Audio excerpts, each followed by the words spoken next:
huge oak dining table as we had so many Sunday lunches and holidays in the past. We began to do what all families do at such times.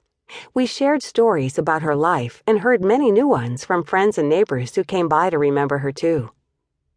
As a young girl, Helen had worked 2 and 3 jobs to put herself through college, and her siblings pooled their savings to ensure they all reached this goal too.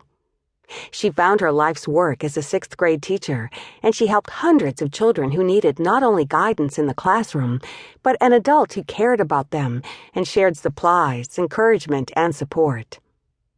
She and her husband, Ed, were heartbroken when he was diagnosed with Alzheimer's disease upon his retirement. But Helen soon became an Alzheimer's support group leader, and she bolstered countless others when their loved ones received this devastating diagnosis. In her darkest hour, she made the decision to help others. Despite her disappointments, Helen never lost her zest and love of life. She started a seniors group in her church, continued to take college classes and share what she learned with others, and tried social media because she wanted to be where her kids and grandkids were. She was always excitedly planning the next destination for her travel group, was the first to organize a get-together in honor of a friend, and was there for family members when they needed her most. As we shared stories about Helen's decisions and actions, which didn't seem that significant when she made them, we realized that her ripple effects were astounding. Her decisions to help in so many situations started changes and reactions that went well beyond what she even knew. Her ripple started with some very simple questions. In every situation, she asked herself, "What can I do?" and "How can I help?" Then, the hard part, she did it. Her habit of accountability and her bias for action are powerful lessons in how just one person can start important changes. Her actions led to significant changes not just in the group she was part of, but in the lives of others, encouraging and lifting them up when they needed it most. After the services, I dedicated myself to researching and studying individuals who have made waves. I asked trusted colleagues, "Who do you know that is a wave maker?" Many animatedly told me about people who had inspired them by starting big or small changes.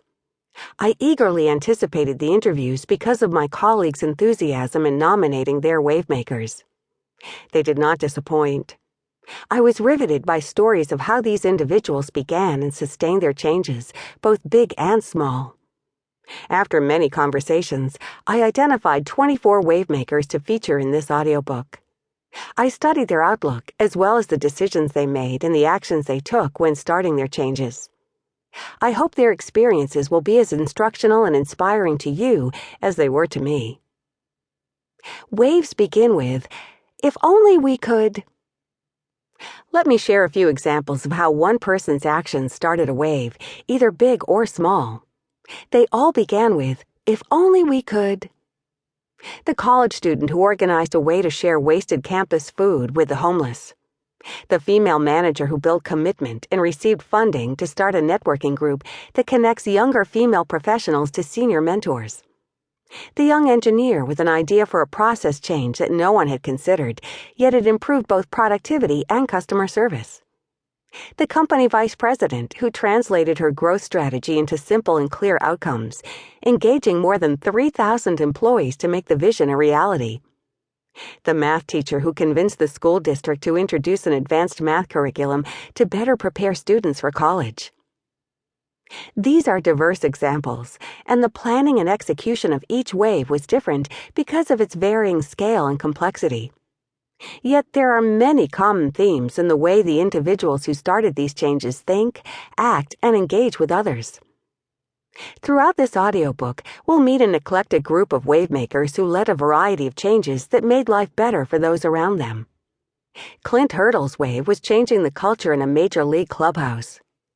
Emma Scheffler, while a high school freshman, started a charity to help children and their families fearful about a diabetes diagnosis. And Brett Hertz's wave was creating a new company based on open sharing of customer opinions and views. We'll learn from each of them, as well as many others. Learning about waves. Make waves is based on the belief that we can all learn from one another's waves. I believe that a university professor's innovative way of creating a learning community